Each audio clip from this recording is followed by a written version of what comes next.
and gentlemen, please welcome your Star Wars Weekend's host, a man with the freakish vocal range and three first names, James Arnold Taylor.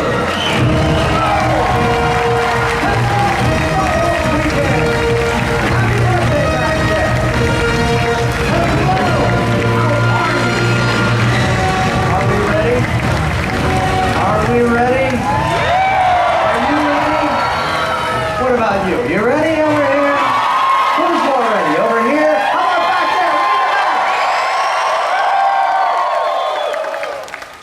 there? My name is James Arnold Taylor, and it is a true honor to be able to be here right now and do what we're about to do. So I could go on and on, but I think we got to get to it, right? We got to get to this show. A conversation with Frank Oz. Ladies and gentlemen, before we bring him out, let's look at him in action. Take a look.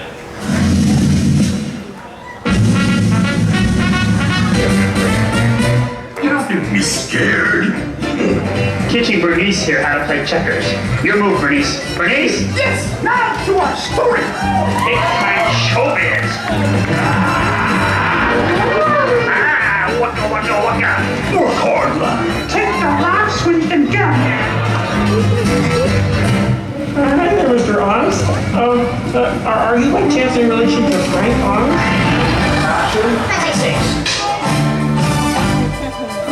Again. No, look. Not make a movie, man. Action. He's never gone! Okay, bye-bye. Thank you.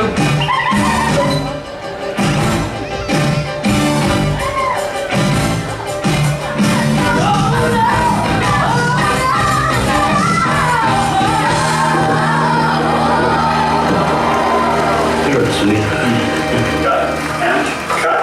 Check it. I'm not looking for a friend. I'm looking for a Jedi Master. You see, Yoda. Why we should be done tonight? Use the Force. Doesn't mean by size, do you? With 900 years old, you reach look as good as you or not.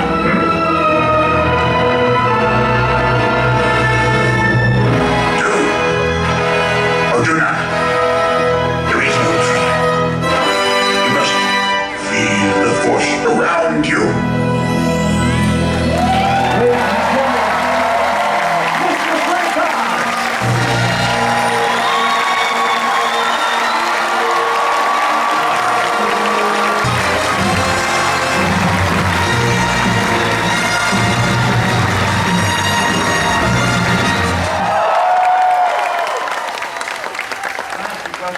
Yeah. How many of you were planning to come here and it happened to be that I'm here?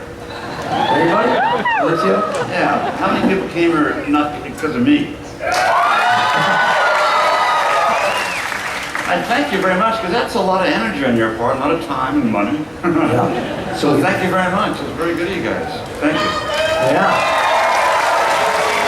So we better make it worth it, boy, huh? I'm telling you. Oh man, is this your first time at Disney World? No, I've been here several times. As a matter of fact, once we were here for about a month when we shot a special, The Muppets at Disney World, many years ago. Man, well, I gotta tell you, so we have so many questions, we have so much to cover, and of course we'll be doing this over the next 3 days as well. And we can cover a lot of ground, but to really make sure that they all get information and to make sure that I look good in front of the folks at Disney. The most important thing, let's go back, a little history. I'm gonna move my chair a little bit. I can't see. You can't see there? That's Sure. just my shoulder, You right? can do Is that better? whatever you Okay. want to do. There you go. There it is, that's better, yes. Frank Oz on display. We'll be here for the next half hour. But history-wise, you were born in England. I was. And then you came here around 5 years old or so? Yes. And Oz is not entirely your name. No, my real name is Osnowitz, and I'm very proud of it. I have it in my passport. My children are Osnowitz. But when I was in school, my brother was called Big Oz, and I was called Little Oz.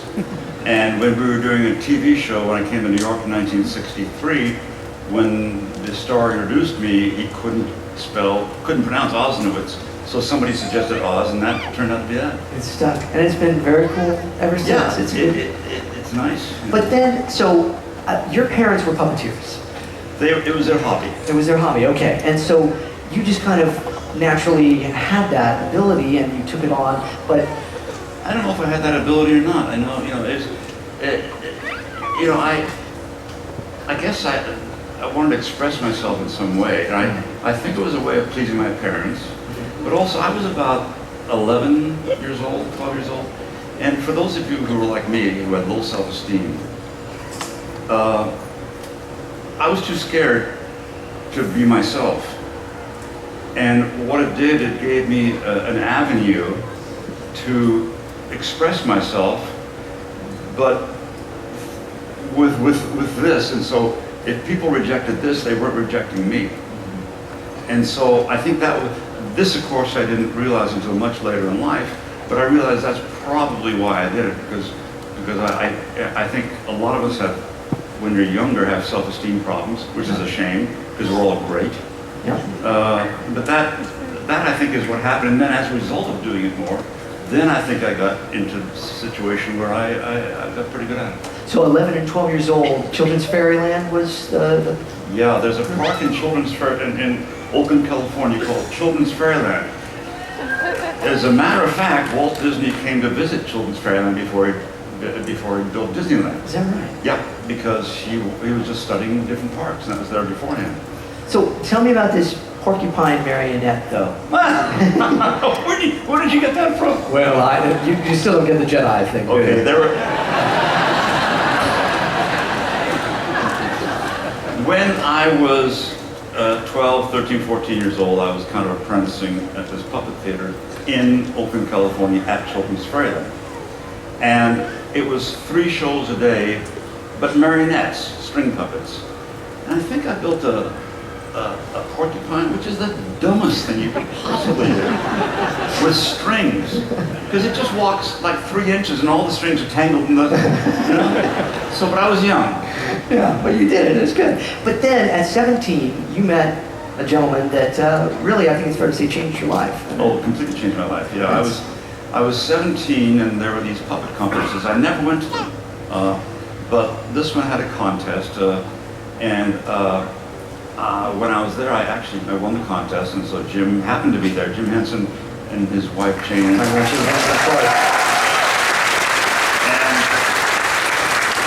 I was 17 at the time, and he was about, I think, 25. Okay. And his first daughter, Lisa, was in a carriage, and I remember he didn't have a beard at that time. And he came and talked to me afterwards, and then he wanted to hire somebody while he was in Washington, D.C. He had a television show there. But he hired, I was 17, I was still in high school. He hired a dear friend of mine, Jerry Jewell, who became the head writer of the Muppets. Yeah. He's passed away since. And when I became 19, I actually said to myself, okay, I'm stopping the puppets, I want to be a journalist. And I went to school for 6 months at Oakland City College, so I wasn't smart enough in math to go to Cal with my friends. And then Jim asked me to come out and try for 6 months with the Muppets, and I stayed with him ever since. And the fascinating thing I've heard you talk about him is he took away the proscenium, and he made these puppets interchangeable. Can you explain exactly what that means? Yeah, I guess I don't know, for those of you who don't know puppets or don't care, it may be boring to you, but nevertheless. No. Prior to Jim, there were puppets on television like Bill Baird and Bert Tillstrom and Kruger Friend and all that, but they had a proscenium, and then the television camera shot the proscenium. So essentially there was the frame of the television, and inside the frame of the television was another frame, which was the physical frame the puppeteers worked the puppets. So what Jim did is he took away the center one, and he used the frame of the television as the frame for the puppets. And that was entirely new. And what was also new that Jim did was he created lip sync that was very, very precise. Before that, it was, lips, they could be like that, basically. But because he worked in television, he had to accommodate the close-up. And when you have a close-up, he realized he had to be much more specific because you're close. So the close-up caused that specificity of lip sync. And the third thing that you were talking about is usually puppets used to be, in a way, they'd be princes and witches, and that's who they'd be. Yeah. That's it. But Jim just made these kind of faces, and then he double-faced noses and eyes and changed them all over, so one shape could be any different kind of characters. And Jim kind of exploded puppetry. Yeah, and I heard you also mention that Kermit wasn't necessarily a frog, per se. No, Kermit was just a creature. He was just a creature, and it was only when we started in television that I think the label The Frog just came out. I forgot now. Wow. And these characters, I mean, Fozzie Bear, Miss Piggy, Sam the Eagle, we could go on Animal, Grover, Bert. We talked a little bit about it at lunch, and you've changed our lives with these characters. And I don't mean that...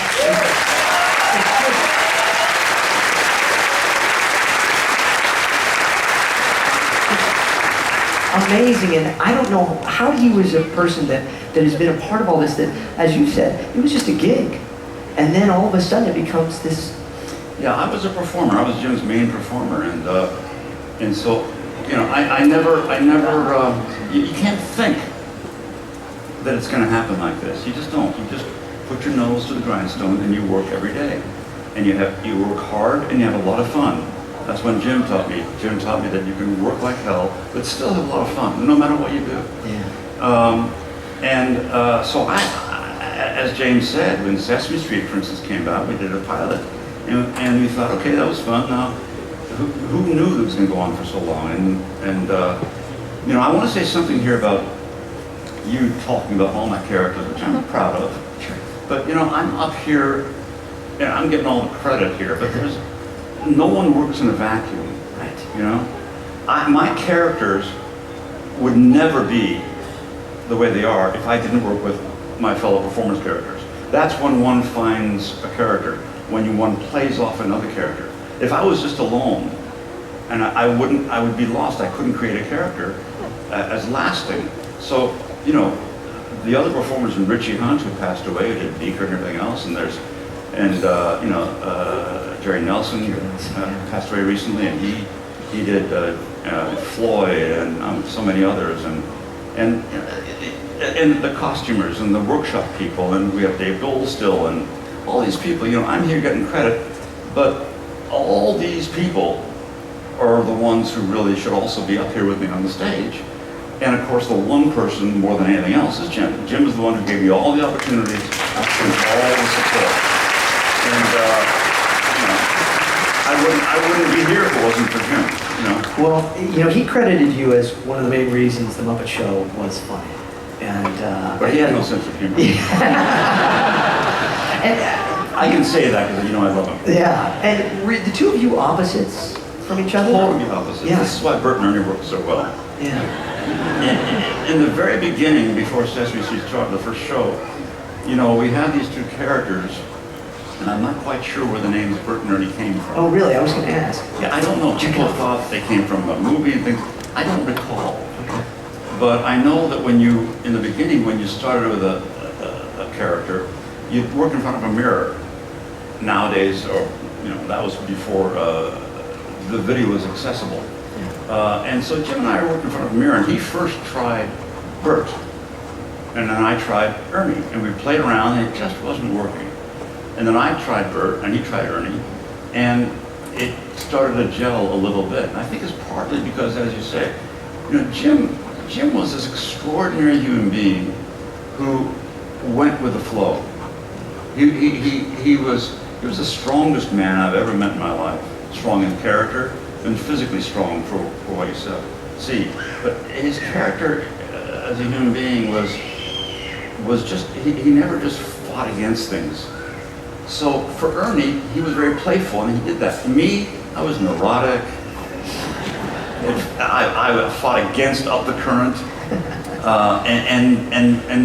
and Bert was more that way for me. So, Were you the straight man usually I was a in, straight man. in the group always then, or was it? I was a straight man with Bert, but when I did Piggy, Kermit was a straight man. Yes, I mean it was a flip flop. But in real life, when it was the two of you, were you the straight man usually? No, I don't think we had a straight man. If anything, I was the instigator there. But in Bert and Ernie, Jim was the instigator. Yeah. Jim really loved playing, and that's where he got his best work done, by playing. One thing about Bert, though, is, Ernie has hands, He has two hands, one hand over somebody else, and so Jim had a lot of fun that way. I had Bert, and he was a stick. All he could do is that, and arm on a stick, and how I got Bert's character was that I just couldn't get a character for him. It took forever in the first year because he was so boring. He was just doing this. Then I realized, okay, boring. That's his character. That is his thing. So his favorite color is gray. His favorite dish is oatmeal. No, nothing with it. Fancy. One of his hobbies besides bottle caps and everything is checking the tributaries of various rivers around the world. Oh, really? Yeah. So I made it as boring as possible, and so that's how Bert came about. They really, though, they captivate us. They change our lives. It's so many of us grew up with them. And I got to touch on Cookie Monster, of course, but Grover, I think, is just. If nothing else, this is cheap applause for you. I'm just going to say these characters, and they'll applaud, and you can just feel the love of that. But I think it's so true what you say, and it's certainly the case in animation as well. That there's a whole group of people creating this. They really should be on stage with me here. But they are with what you do, because we see it, we appreciate it. And the question I'm also wondering about is, how did you come into contact with George Lucas? Was that through Jim as well then? Yeah, we were doing the Muppet movie in Los Angeles. And Gary Kurtz came to Jim, I believe, and asked him through George to be Yoda. And Jim realized two things. First of all, he was the head of a company. He didn't have time to do that. But also he realized he had weaknesses and strengths. I have weaknesses and strengths. And one of my strengths was more the dramatic performance. Sure. And so he suggested me. And as a result, I was in the trailer with Jim and Gary Kurtz, and they showed me, in my trailer, and they showed me a book of designs for Yoda. And it's not the Yoda that you see now. There's different kinds of Yoda, but there was one photo that somehow got to me. Sometimes characters like Bert take a long time to get. And sometimes things like Yoda, I got them. Have no idea why. There's one particular design, and this design was very close to what Stuart Freeborn made. So that's how I got to know George. Did you know that this character was going to be this kind of wise sage, and did that connect with you, or was that like, I've got to search for this? I think what connected, yes, I did, because the script had him that way. George and Larry Kasdan wrote Empire Strikes Back, and that's where Yoda came in first. So I knew what he would be. What I loved about it, I love opposites. And I love the fact that this little character was so powerful, and he was not unlike a Zen master, and yet if he saw the last candy at the plate, he wanted it. I love big, powerful people with little petty things. And I love that opposite, and so I saw that in him, and I think that's how it started with him and R2, the little fight they have in Empire. Yeah. And I think that was written, and I love that. So I did know that, yes. Yeah, and Lawrence Kasdan and George Lucas, they invented this character, but you really were able to take it and you created kind of a Bible for the character, or a backstory to it. Yeah, what I did, again, here I am for Yoda, but Stuart Freeborn made Yoda with the help of Jim Henson, and George and Jim both to work together, and so Jim wanted some information from George to help, and George needed a little help from Jim on Yoda, so that helped, but Stuart Freeborn did make Yoda. And Freeborn, forgive me for interrupting, Freeborn combined his own face with somebody else. I don't know. I was told Einstein and him, and if you look at the face, it actually does look Stuart did look like Yoda. He really did. What he said. Really, really did. Yeah. But that backwards talk, that speak, was that in the script originally, or that was in the script, Okay. but only half. He would talk and then he would be colloquial. Okay. And I asked George. I said, "Can I go all the way with that? Because I really think that's good." And he said, "Sure." And I remember, George doesn't give a lot of direction. He knows exactly what he wants. And the way George and I work is I give him like 10 things and he chooses one. But I remember in the canteen at Elstree, which is a town where the Star Wars stage was built, and that's where we shot Empire. We were in the canteen cafeteria, and I hadn't known George hardly at all. I said maybe 2 words to him. I walked over and I said, and I never talked to him about Yoda. Never said 2 words to him about Yoda. So he didn't tell me what he wanted. So, being a director, I know actors always come to you and say, "What do you want?" So, as an actor, I came to George and I said, very good. At the canteen, I said, "Excuse me, George, what is it? Tell me what you want out of Yoda." And he says, "Frank, just make it wonderful." Check. Yeah. You did it. So, he also then did not initially pick you. I don't know if everybody knows this. As the voice of Yoda. No, he didn't pick me as the voice. As a matter of fact, I think, part of the thing is I do so many voices, and I don't do voices, I do characters, but nevertheless, I think that was a concern for him. Also, I think being an old man, I think he didn't want to be a cartoony kind of old man. Sure. For whatever reasons. In any case, I gave him a little voice tape, and he, and then I think for 6 months he was auditioning other people for Yoda. So when you were on set doing it, were you doing the voice that we know now? I was on set doing a voice. Well, when you're on set, when I'm doing Yoda, it's such a challenge to do him. All my energy goes into the physicality of him. Yeah. So when I did the voice, I knew I couldn't do both the voice and the physicality. It's just too much focus. Yeah. So what we did is what we call a scratch track, which means they recorded my voice, which was not really Yoda at that time, but it was a template that I could use a year later when I actually did record the voice. But even at that point, the scratch track I think was not Yoda. Okay. As a matter of fact, what I did do is I studied old men's voices for a while. Really? Yeah, and then I gave that tape to George. And after about 6 months or 8, whatever it is, I knew George was looping. I was on my honeymoon with my previous wife. My wife now, who I love dearly, and she's a wonderful lady too, my previous wife. We were on honeymoon in the Kahala Hilton Hotel, and I got a call saying, not from George, but somebody said, "Frank, maybe I think we would like you for the voice afterwards. Could you come to Los Angeles?" I said, "That was my honeymoon." So, I flew to LA, and they made up for my honeymoon, and I'm very, very pleased because I've always done my own characters in total. So, except for 2, which is in Dark Crystal, where I did Agra physically and I did the Chamberlain physically. But Billy the Whitelaw did Agra, she was brilliant, and I forgot who else did the Chamberlain. Yeah, she passed away. But I'm used to kind of doing the whole thing myself, so I was very happy that he wanted that. Absolutely. And there's another one that, by the way, we'll go off on a tangent here for a second, but one of my favorites, and it's at our house every Christmas, Emmett Otter's Jug Band Christmas.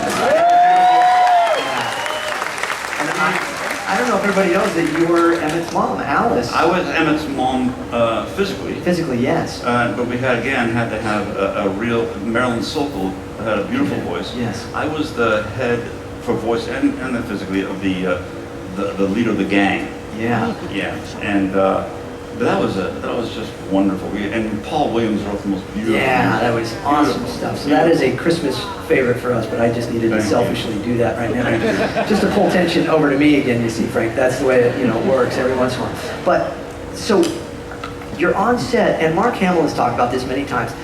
He had you in his ear, And then every once in a while, the radio frequencies would come in and he'd get like the Rolling Stones singing instead of Yoda. I don't know if you knew that. I didn't know that. Yeah. But he also talked about the fact that this character came to life with the little nuances.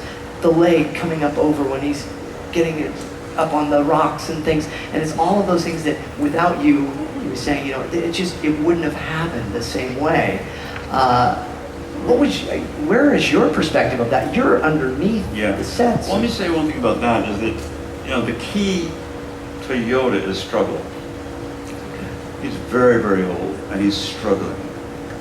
And he's struggling in many, many ways. He's struggling, first of all, physically to be able to stay alive to help the Jedi. He's struggling with the language, because the language he speaks is how the original Jedi spoke. As far as I'm concerned, as opposed to these surfer dudes who are talking about it. That's my interpretation of it. So he's really trying to keep that language alive. He's trying to keep the Jedi around him at a particular level alive. Yeah. There's a lot of stuff. So struggle is important for him. Okay. But let me say something about Mark. Is that, remember I said you don't work in a vacuum? Yeah. Now, Yoda would never have been as good if Mark didn't believe in him in Dagobah. Yeah, absolutely. Mark needed to actually connect with Yoda. And that's not easy, to connect with something that's not flesh and blood. And so Mark deserves a lot of credit for making Yoda come alive, because he believed in him and really gave, when an actor, you give and take, and he did that. So Yoda would never have been as successful and as soulful if it wasn't for Mark. Well, the fascinating thing is, the sign of two very humble men is you both say the same thing about each other in that, and so it's great. So that is wonderful to hear. And that was very much solitude too. It was just basically the two of you on set with the crew. Right. You didn't have Harrison and Carrie and all of them. Now, did you get to see them at all during the Sure. shoot? I got to see all those guys when we were doing press. It was fun. Yeah, okay. It was fun. And then you come back for And again, Jedi. also I saw him, on the other movies I saw him too. Yeah, that's okay. So I was going to say, in Jedi you come back, and was it different working with a different director? Because Kirshner, when we haven't talked about Kirshner, there's so much to talk about, but Irving Kirshner, who directed. Kirsch was another key component of Yoda. What happened? All these people, Yoda costume was made by people. Yoda was made by Stuart Freeborn. Yoda was designed by somebody. Yoda was written by Larry and George. All these people, and all I did was put it together.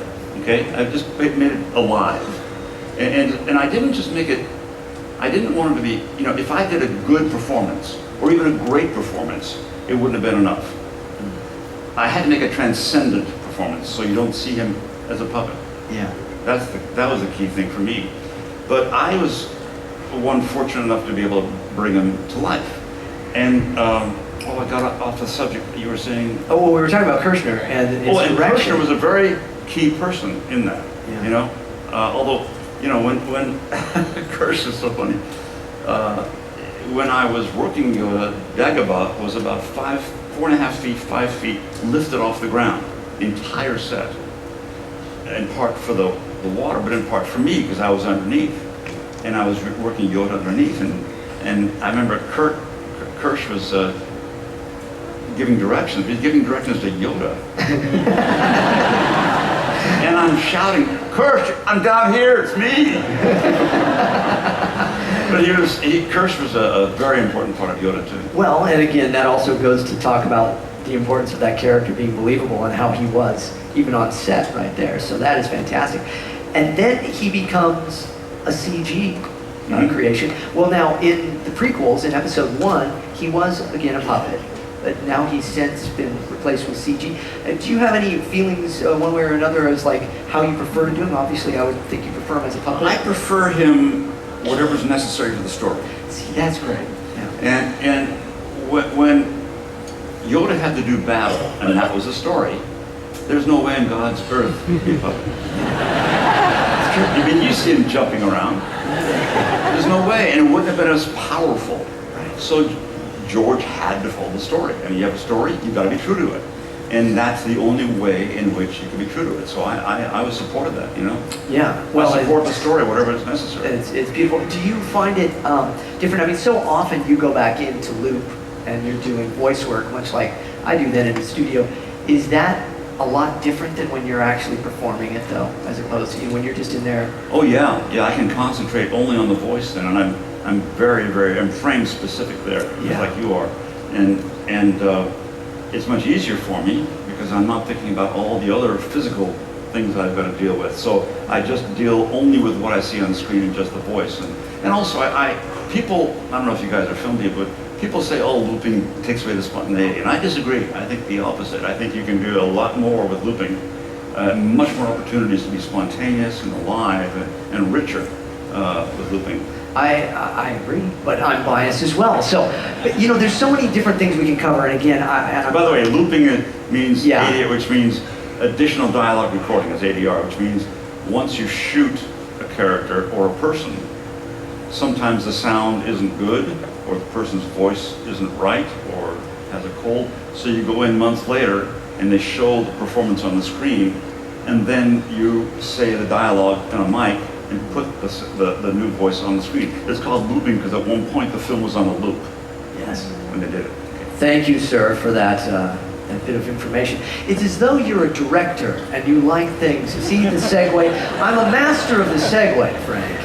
Master of the segue. And I don't mean that little writing thing. As a director, you have directed some really awesome things. And it started co-directing, but you kind of say, well, I didn't really co-direct it. That was Jim Henson. Dark Crystal was your first directing job for film? Yeah. And here's the truth, okay? I helped Jim direct his movie. I co-directed because Jim didn't give a damn about titles. All he cared about was quality. And I'll never forget this, because actually I wanted to be a director always, theater director really, but I gave myself 10 years to be a director. I said I wanted to get, and so I learned as much as I possibly could, but before that time, 10 years was up, we were on a flight to London, and Jim had already been working on the Dark Crystal, the characters, the costumes, everything, for about a year and a half. And I had not been involved hardly at all. And we went to London. I think I was going to work with him on that. And he said, in Jim's quiet way, he said, Frank, you want to direct this with me?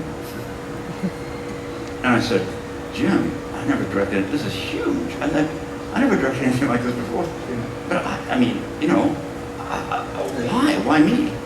And this is Jim. He says, because I think it would be better. And all he cared about was the quality. He knew that he had some weak areas that I could show, that I could fill. And all he cared about was the quality of the work. He didn't care about the credit. And so that's the kind of guy Jim was. That is fantastic. And you were inspired by, was it A Touch of Evil as well? I'm sorry? A Touch of Evil, the film? I was inspired by that. By that as a director as well. Oh my God, so yeah. A Touch of Evil is a stunning film. And so, as a director, do you enjoy comedy more than drama? Because primarily you're directing comedies. Primarily, yeah. And why is comedy important to you? Because it seems to be such a... For some reason, I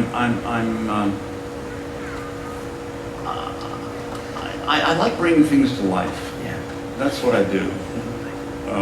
Each of us in our lives have one thing that we're here for. And for me, I bring things to life. That means I bring a puppet to life. I bring a movie to life. I bring a moment to life. I enjoy that. I enjoy when I talk to somebody. I don't like being normal. What I do in a hotel is awful, but I can't stand just being normal. I want to bring more life. So when you check out, the desk says, "Did you have a nice visit?" And I said, "No, this is a hellhole. I'll never come back here again." And what happens is they're realizing, and then when it's a joke, I realize they brought them to life a little bit. They hear the same old thing over and over. Have you had a good time here? Huh? Have you had a good time?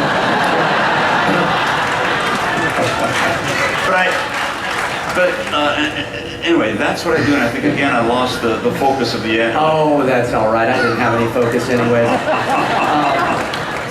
Little I Shop forgot of the Horrors. question, Dan. Let's just go through things. I'm going to say words. It's going to sound impressive. Again, they'll applaud, and then you can comment if you'd like. Little Shop of Horrors. Dirty Rotten Scoundrels. Who, by the way, we have a little 6 degrees of connection here. Ian McDiarmid, who of course played Yes. the Emperor, who you fought, Yoda fought in Revenge of the No, I Sith. didn't. Oh, yeah. Yeah, you guys had a Yeah. little battle, and then was that pretty much how it was on the set with him? 'Cause Yeah. he's different, right? He's a In Dirty Rotten Scoundrels, I don't know if you know, but I had met Ian years before that, working with, before he became the Emperor, and I shot in the south of France with Steve Martin and Glenn Headley and Michael Caine, and I hired Ian as Michael Caine's butler. So I knew Ian before, and I remember saying to Ian, he's so brilliant. I said to him when he was doing the butler, I said, I am so underusing your talents. he got But he back. was wonderful. Yeah, and then I mean, I would be remiss if I didn't mention In and Out, Bowfinger, Death at a Funeral. These are just fantastic films, and there's so much to cover. I'm so glad that we get to talk more over the course of the next few days. I remember what Yeah. you asked about the comedy. The answer is, for some reason,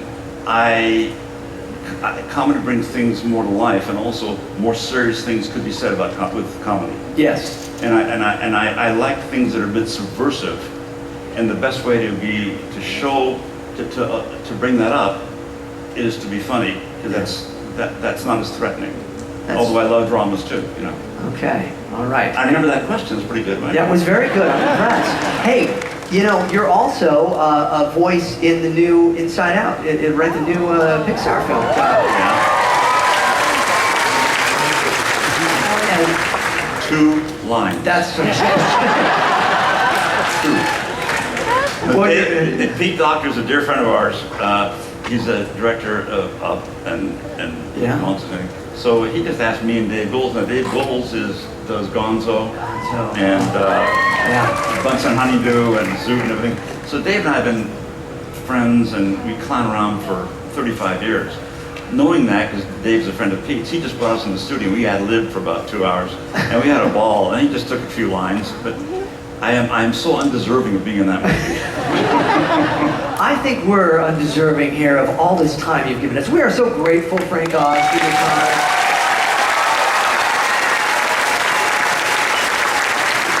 Is there anything you would like to say to all these beautiful people here before we finish? That surprises me. I just want to thank them for coming. I mean, it's you know, were you guys in the parade at all? See that?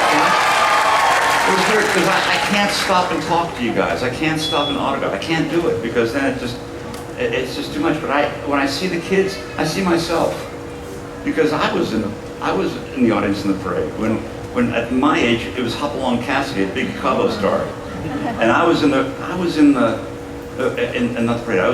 audience there and watched him go by, and I was thinking, if I could only have his autograph, And so, and same thing when my dad brought us to the 49ers games or the Raiders games, I want to go down there and get the autographs of the players. So when I see kids in there, I see me, and so it hurts me not to be able to do anything, but I can't.